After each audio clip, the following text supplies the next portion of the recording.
আসসালামু আলাইকুম প্রিয় সম্মানিত দর্শক বন্ধুরা, কেমন আছেন? চলে আসছে আপনাদের মাঝে আবার একটা রান্নার ভিডিও নিয়ে। আজকে আমি রান্না করব হচ্ছে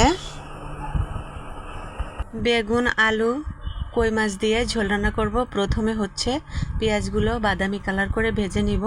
এর ভিতরে ধনিয়া জিরাও ভেজে উঠিয়ে রাখবো। আমি হচ্ছে ঝোলের তরকারির সাথে সবসময় ধনিয়া জিরা খাই আর কি। ঝোল রান্না করতে গেলে এভাবে ধনিয়া জিরা দিয়ে ভেজে উঠিয়ে রেখে দিবেন, অনেকটা টেস্ট লাগে। বন্ধুরা দেখতেই পাচ্ছেন, এবার হচ্ছে আমি মাছটা সুন্দর করে কষিয়ে নিব। এর ভিতরে দিয়েছি কাঁচামরিচ, রসুনগুলা ছেঁচে দিয়েছি, লবণ হলুদ সুন্দর করে কষিয়ে নিব। মাছটা তেলে যদি সুন্দর করে কষানো না হয় তাহলে কিন্তু ঝোল রান্নাটা টেস্ট হয় না।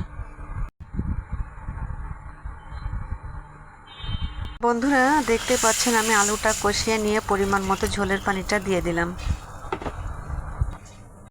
দেখতে পাচ্ছেন ঝোলটা উতলে আসছে। এখন হচ্ছে আমি বেগুনটা দিয়ে দিব।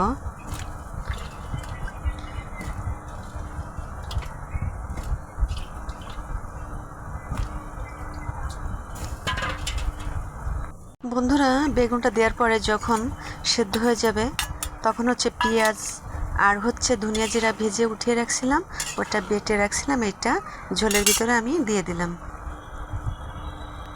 আমার রান্নাটা যদি আপনাদের কাছে ভালো লেগে থাকে লাইক কমেন্ট করে পাশে থাকবেন। ইনশাআল্লাহ আমিও আপনাদের পাশে থাকবো। আপনাদের সাথে দেখা হবে আবারও নতুন কোনো ভিডিওতে। সে পর্যন্ত ভালো থাকেন, সুস্থ থাকেন। আল্লাহ হাফেজ।